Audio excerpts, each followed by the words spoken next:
All right, what is going on, guys? Christian from the Lay and Pray MMA podcast, joined as always by Trenton. What's up, buddy? Hello. It's been, Not much. You're doing good. yeah, it's been a long time. We haven't recorded an episode in like over 3 months, almost 4 months. Hey, Uh, everybody needs a break. I know. Well, it was a good break.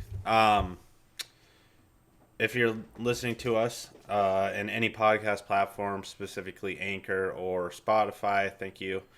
Please make sure to follow us on those platforms. Also, if you're watching us on YouTube, thanks for tuning in. Make sure to like the video, share it, subscribe to the channel, and hopefully we'll be putting out content more consistently. I know that you got some upgrades to your mic and your computer and stuff, so Yeah, I got a mic that's the cable's not ripped out of it, and yeah. like if I don't have to hold it at a certain angle to do it. So and an upgraded PC.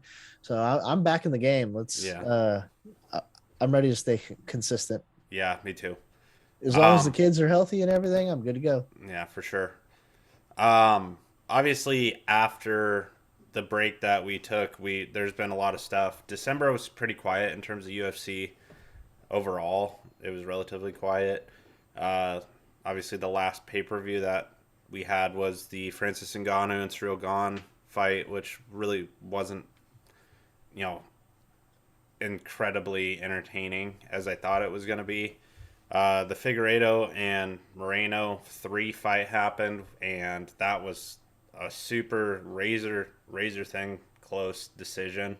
And I honestly think there's going to be a fourth fight. I wouldn't be surprised if they did a fourth fight, which would be the first time ever in UFC history. So, I kind of feel like they have to because it was so close, yeah, and because like if I was Figueredo, I'd want to do it again, even though he won because he didn't get the finish. yeah. You know what I He mean? said Like, that they want to do yeah, the fourth. because in my head, like I still think if I was him, I'd be like, you know what? I beat him by decision. He got a finish on me to take my And we belt. had a I draw. decision, yeah. Yeah, So like I gotta in that one, I'd want to get that one back. yeah. All right.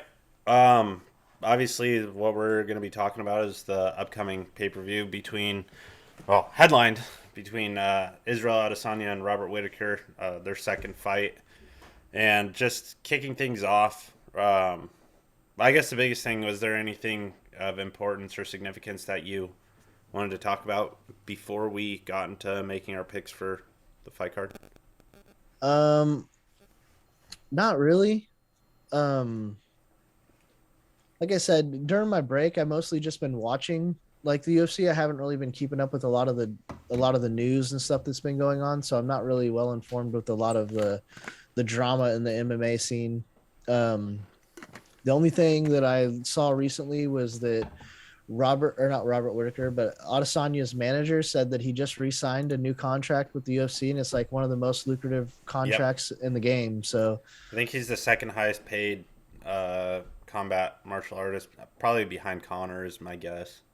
yeah, I'm assuming it's behind Connor and I mean John Jones has got to be making a lot of fucking money too, but that dude never Got to be fights, so fighting, so so who knows how you're that only getting goes. paid if you fight. So Yeah, so I mean, I don't know how much he's making. I didn't see numbers or anything, but that's something to take note of. I mean, the dude is a showman. You know, he comes yeah, out and he does his intros are crazy and all that shit. So it is what it is, man. The guy deserves it. I just hope yeah, that I hope for the UFC's sake that they didn't uh they didn't renew this contract one fight too soon. You know what I'm yeah. saying? They're like, hey, it's the most lucrative deal in the UFC. And then he gets Uh, starched or something, but Bam gets yeah, loses to Robert Whitaker, and they're like, well, fuck me, right? yeah. I think the biggest thing is when you look at it for him in terms of the money is that he has been one of the, besides Kamaru, I think Izzy's been the most active champion. Yeah, Kamaru's number one, but I think Izzy had 3 or 4 fights last year, and this year I think he's on pace for another 3 or 4 fights. yeah. So I think another way to look at it too is that like they're saying it's one of the most lucrative deals, but to be honest, he's getting paid finally what he probably deserves. You Yeah, know what I for mean? sure. Like the dude does draw in some numbers, maybe not Conor McGregor or John Jones numbers, but he draws in numbers and his fights are entertaining. His last couple haven't been anything special, but No, you can consider those kind of his opponents too. You know what I mean? Like they're trying to wrestle him, and he's like, I don't know. Robert Whittaker, I don't think is going to go for that game plan. It's going to be an entertaining fight. I agree. All So right. Well, I think that pretty much covers it just in terms of since we're back into doing this consistently, or hopefully we'll be doing this more consistently, yes. we'll be able to keep up with more stuff. Yeah, I'll keep an eye out on Yeah, for more sure. stuff. I just haven't been in the game that long.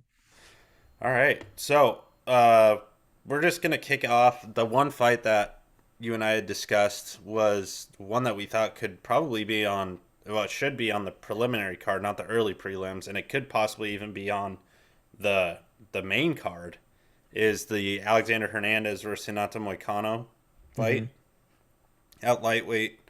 Alex Hernandez is coming off of a pretty good performance against Mike Breeden. He got a KO finish in the first.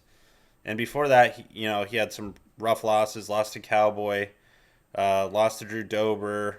What's the other one that he had? Lost to Thiago Moises before Thiago fought Islam Makhachev. Mm-hmm. So, and then Renato Moicano is another one who at one point was probably one of the best flyweights in the world, and then got knocked out by the Korean Zombie, lost to Jose Aldo, and I think the biggest thing is he was just sucking himself dry just to get to flyweight. So moving up to featherweight, or moving up to I said flyweight, I meant to say featherweight. Yeah.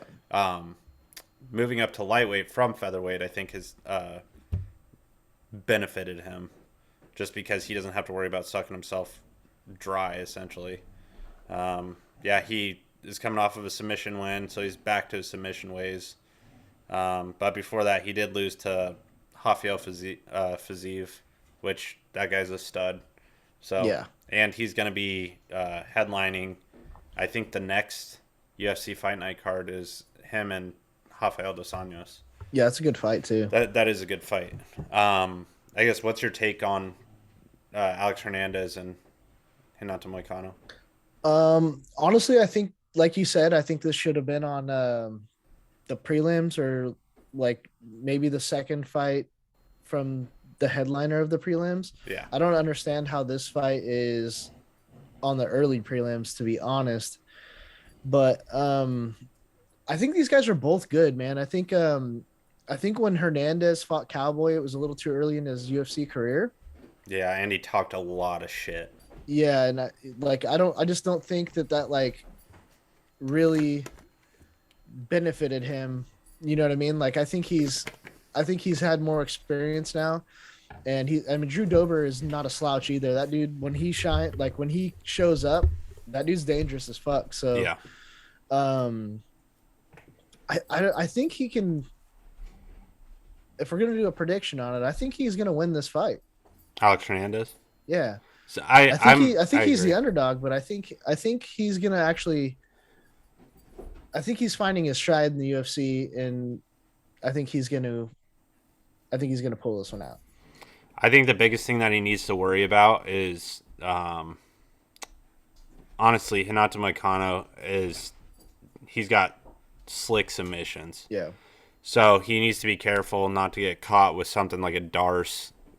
Just because the way that I look at Hinato Moicano, his he reminds me of Tony Ferguson on the ground in the ground game, where he could just throw that Darce up at any time or Yeah. just hit you with something slick. He's got that body frame, Yeah, like that long. long, lanky. Yeah. That Whereas stuff's always dangerous. Alex Hernandez, I think the biggest thing for him is, if he does go to the ground, he needs to make sure that he's constantly working, not just staying in one position for Yeah. control time, because that's when he would probably get caught.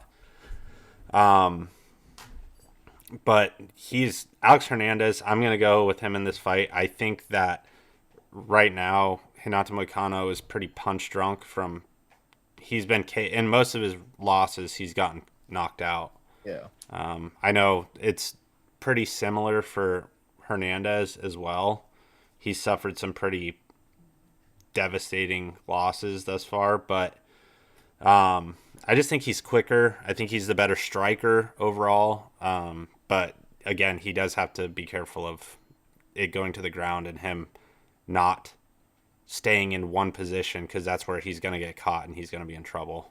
Yeah. So if he can avoid the submission, I think he stands a good chance in winning that fight. I won't be surprised if this goes to a decision, honestly. Yeah. Yeah. I mean, I could definitely see a finish. I think Alex Hernandez is going to finish personally. You think so? Okay. I think it'll go 3 rounds. And I think it'll be a close fight. You think so? Yeah. All right. You want to get into the prelims? Yeah, let me jump over to the prelims real quick. We got William Knight versus Maxim Grisham. Yeah. I'm gonna be honest with you. I don't know who Maxim Grisham is. He's fought guys like he's coming off of a loss. He lost to Dustin Jacoby. He's fought Marcin Tybura. He's an older guy. I think he's like 37, 36 or 37. Okay. Yeah, and I think the biggest difference in this fight is going to be just the height advantage and the reach advantage. But because he's so much taller than Knight. Yeah, he's 6'2", and William Knight's 5'8". William Knight's a powerball, bro. Oh, dog. Welcome the dog to the podcast. Yeah, Jesus Christ. It's all good. Yeah. I'm gonna go with William Knight on this one. I think he's got more power, and I predict a early KO. Well, he's also another thing is he has a win over a guy in Alonzo Menifield who at one time was like, "Hey, that's enough." Jeez Louise. Yeah, I just think that he's, well, first off, he's the younger guy, but he's also the guy that you look at Alonzo Menifield. I don't know Fabio Charant. I don't know who that is, but he got a knockout in that fight against Alonzo Menifield. He was able to secure a takedown. He outstruck him. Significant strikes wasn't much of a difference, and he ended up losing a fight earlier last year against Zhang Daun. But I just don't really know enough about William Knight or Maxim Grisham to make like a solidified pick. I know who Alonzo Menifield is, and he's a tough son of a bitch. Okay. So I think him getting a win over Alonzo Menifield, who's a relatively big name, there's no reason for me to not go with him. Yeah, I don't really know the other guy, and I've seen William Knight fight before. Like I recognize him and everything, and I've seen like how explosive and powerful he is, and I just think that like those are the things that stick out that I can remember. And if I have seen the other guy fight, I don't remember it. So obviously it wasn't something that caught my eye like it did with Knight. So I'm just going off of like recognizability, whatever you call it. I don't know how to say it, but I'm going because I recognize him. Recognizability? Yeah, sure. If that's a word. We just made it up. Y'all know what I meant. Yeah. And the next fight, Alex Perez, it's in the flyweight division. Alex Perez versus Matt Schnell. This is a fight that's been canceled like 3 or 4 times. They were supposed to fight numerous times, and it kept falling through. And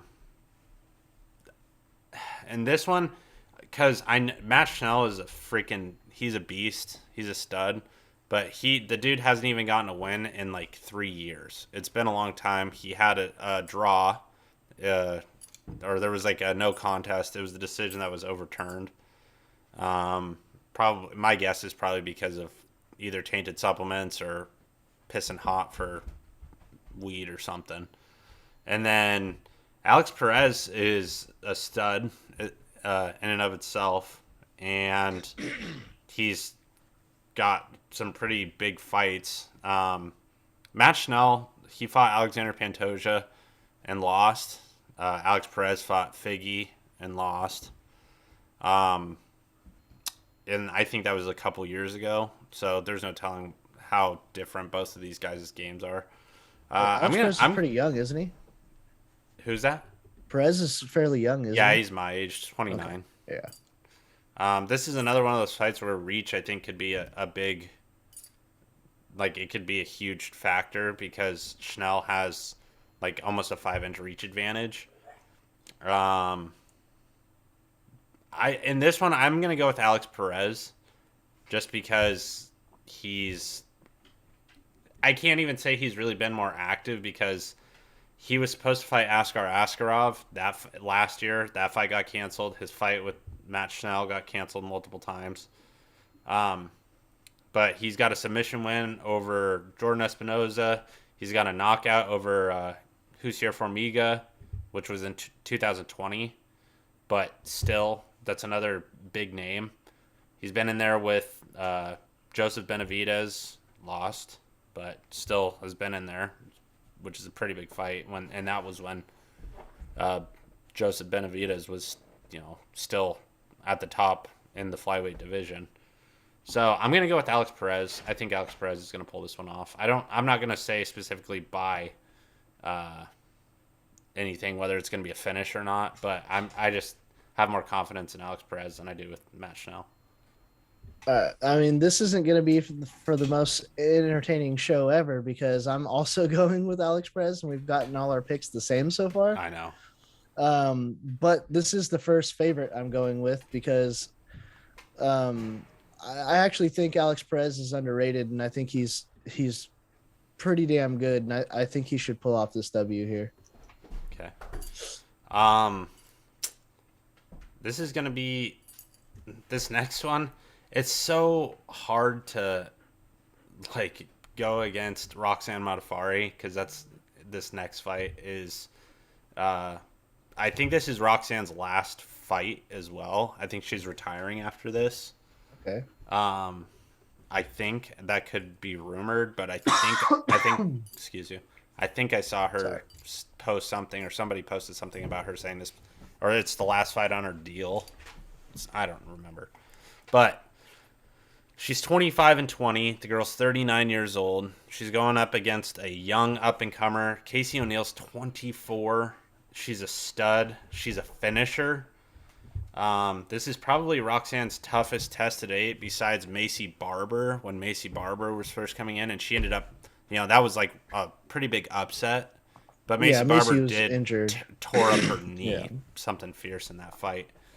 But you look at Casey O'Neill, and all three of her fights thus far in the UFC, she's got a TKO win over Shayna Dobson. She's got a submission over Laura Procopio. And then she beat Antonina Shevchenko, so Valentina's sister. And that was another TKO. And Casey O'Neill she's a stud. She's young. She's hungry. She's the scary thing is, it's not going to be long, and she's going to be. I think she's ranked 15th right now. Yeah. But a win in this fight, I honestly think if it's a very decisive win, if it's a finish, it should propel her into the top 10, and it won't be long before she's fighting, beasts. Yeah. I wouldn't be surprised if she wins this fight, she fights somebody like Lauren Murphy or somebody up there, Yeah. Oh, actually, no, sorry. Lauren Murphy retired, went. right? No, Lauren Murphy went to bantamweight. Oh. Okay. Or did she go to bantamweight? No. She fought Valentina Shevchenko at flyweight. So I was thinking strawweight at first. I was thinking she's going to be up there fighting, but I don't see why she can't be fighting Valentina sometime soon because I'm sure that's one that Valentina would like to get back for her sister. Yeah. But I'm going to go with Casey O'Neill, and I'm going to go with a finish in this one, dude. Right. The way that she's been fighting, she shows that she wants to finish, so get those finishes. Just I'm gonna make this one interesting. I'm gonna go with Roxanne, and if you like you said, if this is her last hoorah, Hmm. then I hope she goes out on a dub, and I'm rooting for her because I like Roxanne, dude. Like she's she's the nerd fighter, you know what I mean? Like Yeah, I know. I support it, you know. Yeah, I mean, I'm a fan. Do I think she's the best in the world? Nah, you know, but yeah. I'll root for her on this one. I hope she gets the dub and goes out on a dub, dude. I mean, don't get me wrong. I'm cheering for her. I'm rooting for her. I don't have anything Yeah. against No, her. I'll throw this one out or throw this one Yeah, away.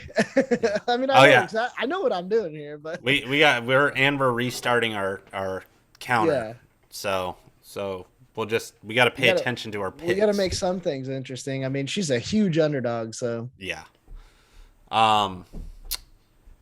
Okay, and then the headliner of the preliminary card is going to be Andrei Arlovsky versus Jared Vandera. Um. Honestly, I am surprised. Andre's won 4 of his last 5.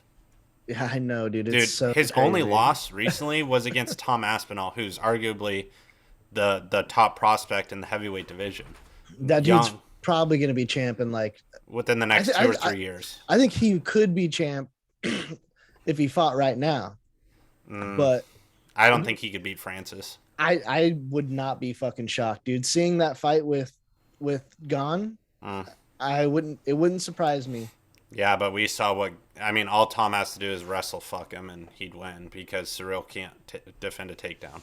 Yeah. We saw that in that fight with Ngannou. So Well, Ngannou turned into a wrestler real quick, and yeah, he didn't really have a choice. He was getting pieced up. he Um, figured out how. Well, that's what's scary about Francis. Is you figure out how to wrestle and you got power. Now, yeah, like now you got two weapons, brother. I mean, he might not be the best wrestler in the world, but it fucking worked. yeah, You know what I mean? yeah.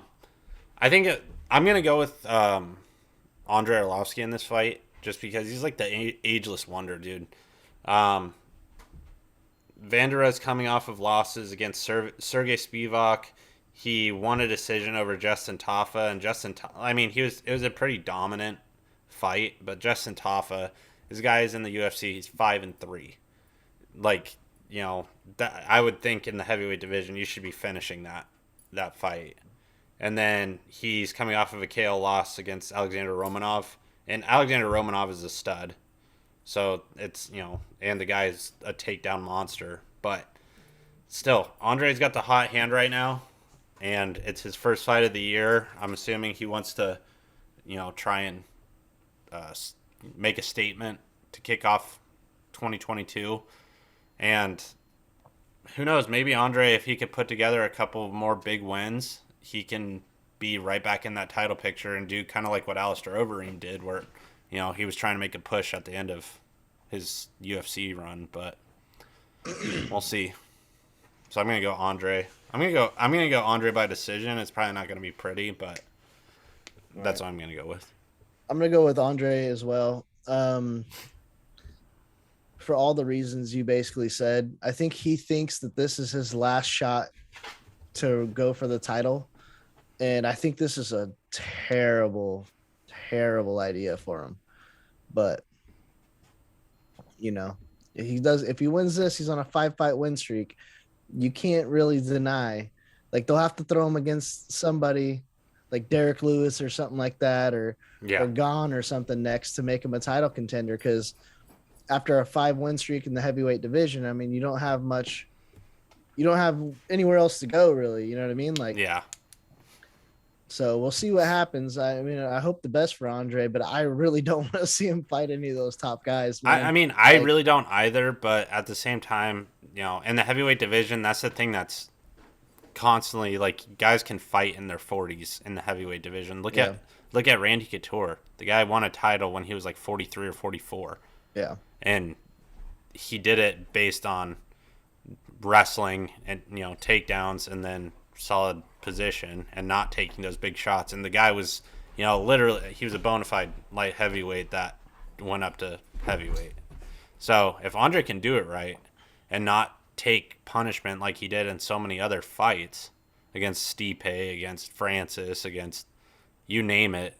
Some of those, I mean, Anthony Rumble Johnson. yeah, oh yeah, broke his fucking jaw. It wasn't even in the Fedor. UFC. That was when PFL was World Series of Fighting. Yeah. So The Fedor KO. That was bad. yeah, the jumping knee where he got an overhand right through a jumping knee, got knocked out, just face planted. Yeah, He was so flatlined. yeah, it's like, oh, that was fun while it lasted.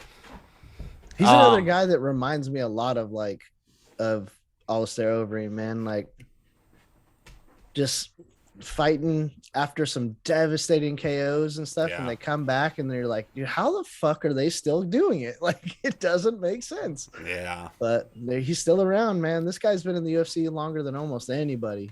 Yeah, the guy's got so many freaking UFC fights. I mean, you look at his record, it's not amazing, but it's not terrible either. I feel like even though he's on a 4-fight win streak, this is probably a must win for him. He's not on a 4-fight win streak, but he's Oh. won 4 of his last 5. Okay. Yeah, I Four think of his he's last won. I think he's won 3, 3 in And a then row, lost. Okay. and then he Lost in 1-2. Yeah, yeah. So, all right, that's Or lost in 1-1. Whatever. yeah, My math doesn't check out there, but that's okay. Mine either. Kicking off the main card, we got Bobby Green versus Nasrat Haqparast. Obviously, Nasrat's coming off of a loss to Dan Hooker, which I just got a dog burp right in the microphone. I heard that, dude. Yeah. Yeah, Nasrat's coming off of that tough loss to Dan Hooker, but he didn't look terrible. Just Dan Hooker's takedown defense was good. It was really good. And it was short notice, wasn't it? No. Dan Hooker took that fight against Islam on short notice because Islam's fight with Dos Anjos got canceled. Okay. Because Dos Anjos pulled out, I think.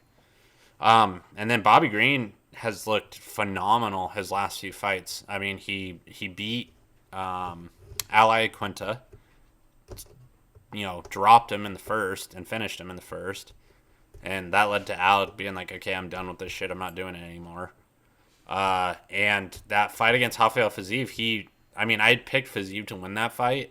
And that was one that was kind of like, that could have gone either way. It was a toss-up. But I honestly had Bobby Green winning that fight. I thought he won the first and the third round. So I had it 2-1 in that fight. The biggest thing, and you brought it up when we were talking before we started recording, was that Bobby Green's just inconsistent. So who knows what we're going to get on Saturday. But I'm going to pick Bobby Green in this fight because I think he has good takedown defense. The guy was a wrestler before he started fighting. He was a wrestler. I mean, he was always done like mixed martial arts and stuff, but he had a wrestling background.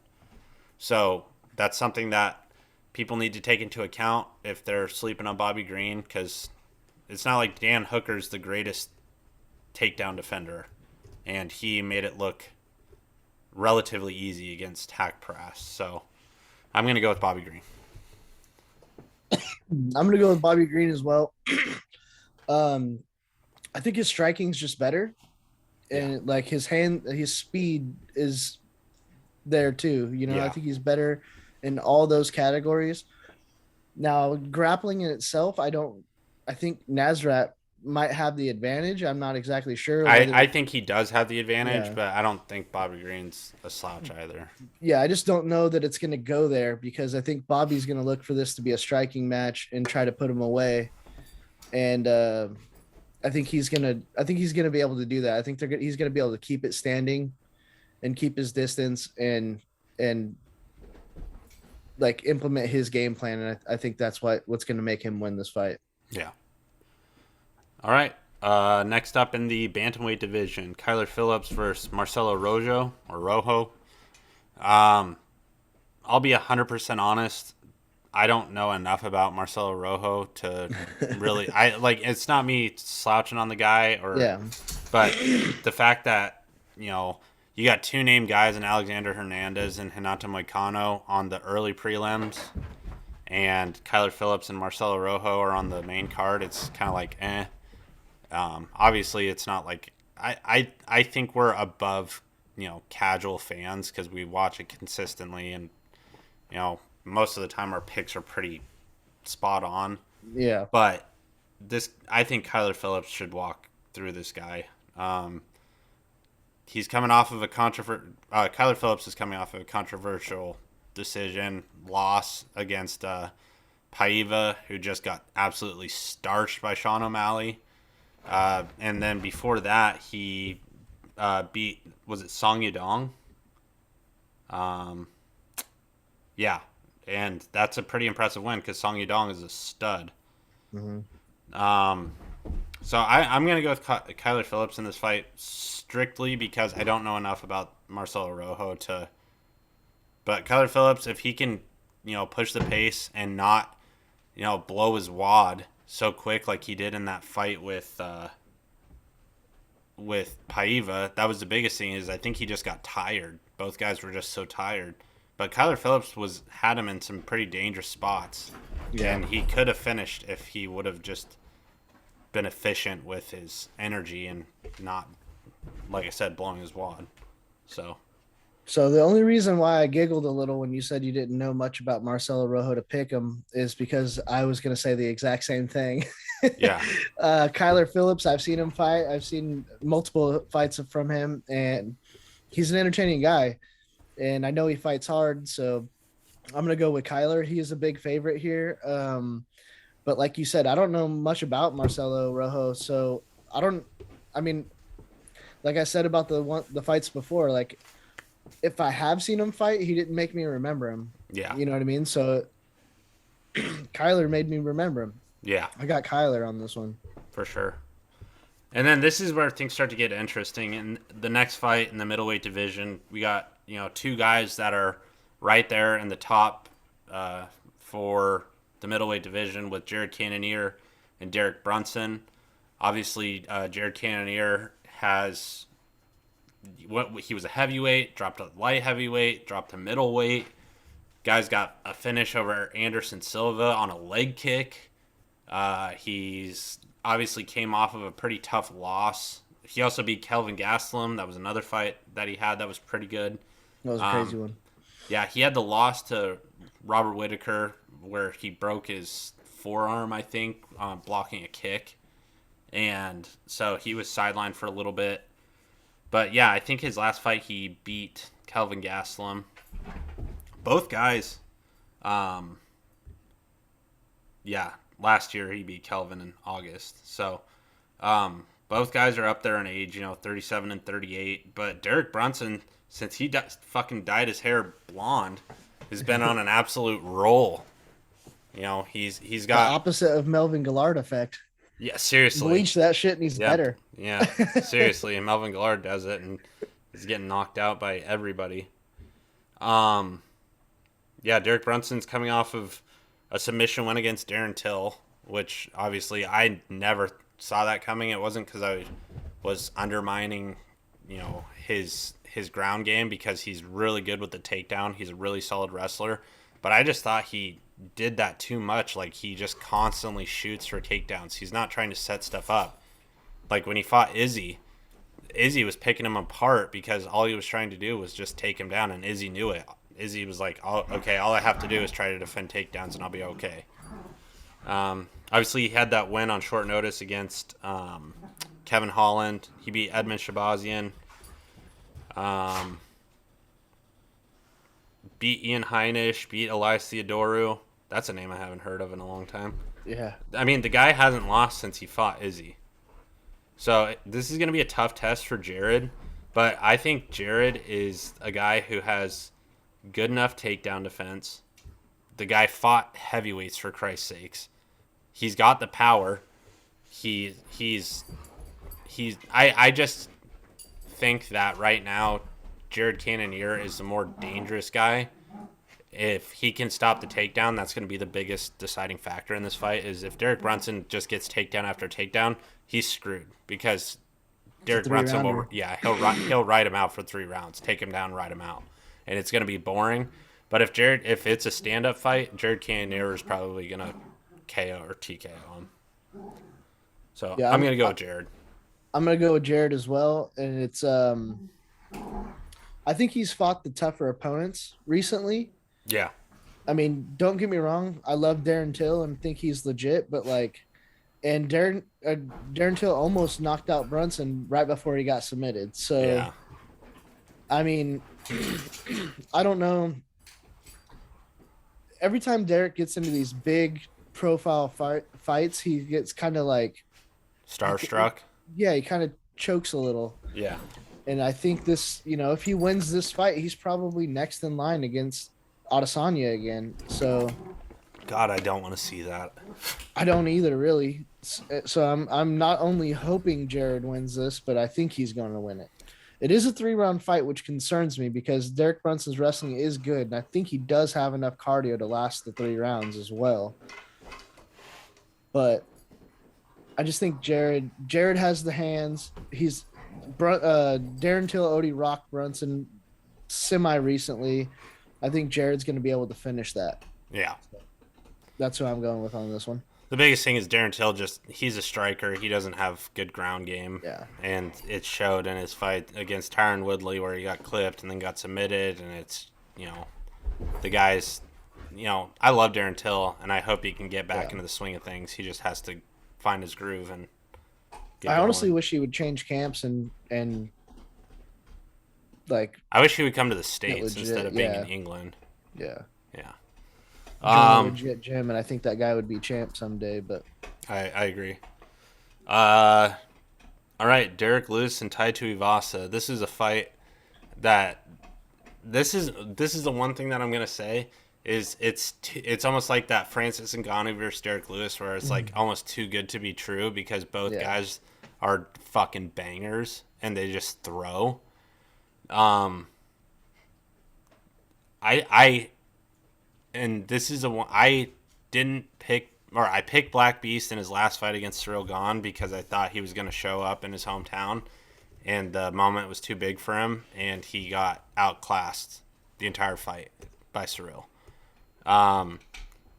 Meanwhile, Tai Tuivasa's got nothing to lose because he's going into the guy's backyard, and we pretty much know everything he's going to do. He's going to throw. He's not going to shoot for takedowns. So, and also another thing, Derrick has, most of his losses have come by KO or TKO. God. This is a hard one for me. Like, but the main event and the co-main are pretty hard picks for me. I agree. But I'm gonna go. I'm gonna go Tai. Okay, I'm gonna go Tai Tuivasa.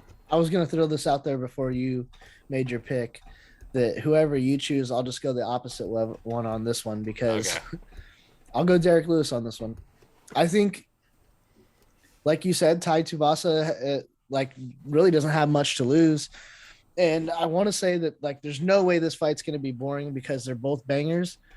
But I think this fight especially won't be boring because Tai Tuivasa, I think, is a real banger. Mm-hmm. Like, that motherfucker, he don't care. He's coming. Like, he ain't going to let it be a boring fight. Derrick Lewis, he tries not to let it be a boring fight, but it happens. There's times with him where he's like, you know what, I just didn't pull the trigger or whatever. Yeah. Whether it's nerves or whatever gets to him, and he just doesn't show up to do it, Yeah. But Tai Tuivasa, that motherfucker's trying the whole time. So someone's going night tonight, like that. I think someone's getting knocked the fuck out. And I don't know who it's gonna be, but I'll go with Derrick Lewis this time. I've seen Derrick Lewis get knocked out. And I mean, let's take a look at it. I mean, obviously he lost to Cyril Gahn in his last one by TKO. He got submitted by Daniel Cormier. Let's see. He got knocked out by Junior Dos Santos. Let's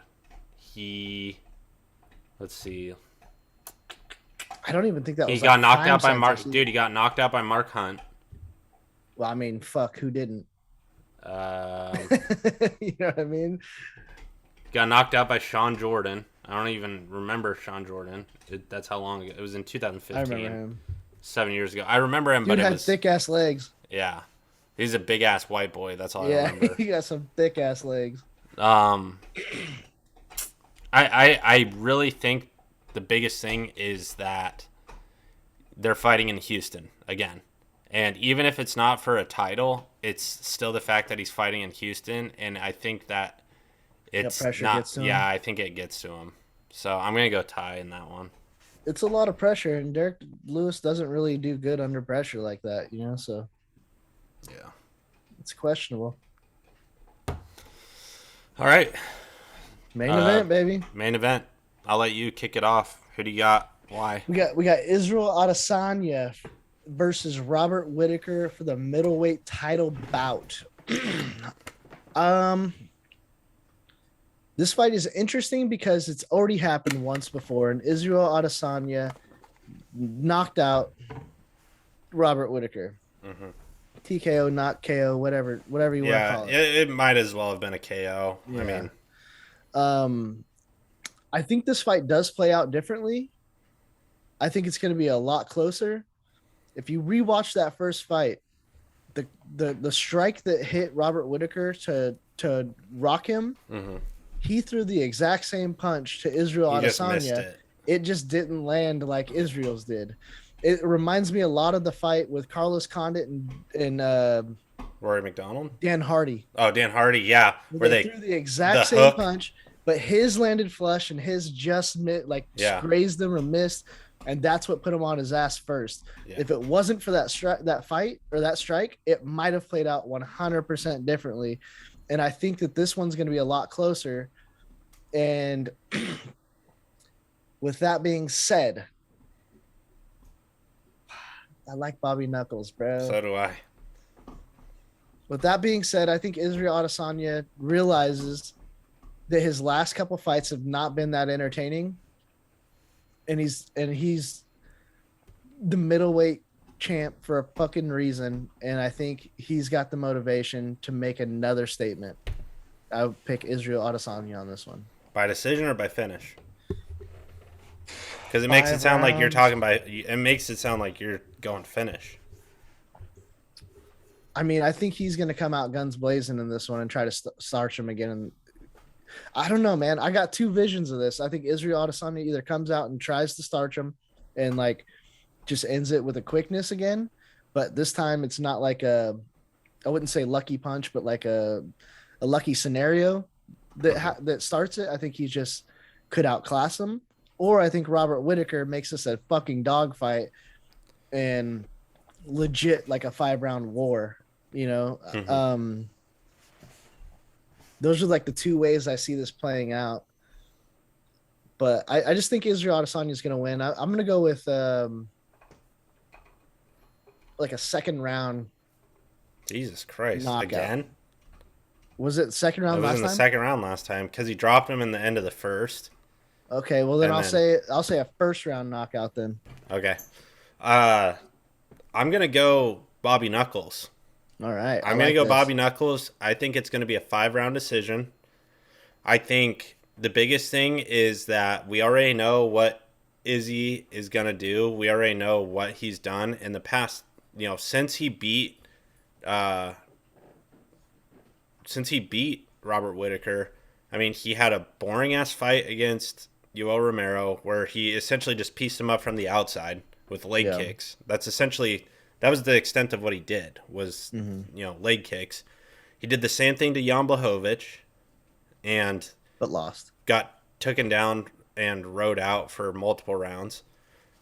He in his last fight with Marvin Vettori, it was like, it was all this hype and everything and all this shit talk, and it was one of the most boring fights I had seen because there was essentially no action. Yeah. Sorry. He had the fight with Paulo Costa. He knocked out Paulo Costa. But I think that was more. I think Paulo Costa. He literally didn't show up for that. He didn't show up at all. And also another thing is Israel Adesanya pieced him up with the leg kicks a bunch. So that's the common theme is we already know the leg kicks are coming. It's just a matter of how many times is Robert Whittaker gonna check kicks? How many times is he gonna throw strikes off of those leg kicks and try to land a counter? Because we've seen Izzy get hurt in that fight with Kelvin Gastelum. We've seen Yeah. him get rocked. We've seen him in not good positions. He just We've also seen him knock the fuck out in kickboxing, but yeah, but that's different. yeah, But I I get don't it. think Robert Whittaker's as good of a kickboxer as I think he's pretty fucking good, but probably not as good not as as good him. as But not as good as was it Pereira, yeah, Alex Pereira yeah, or Pereira, Pereira. yeah.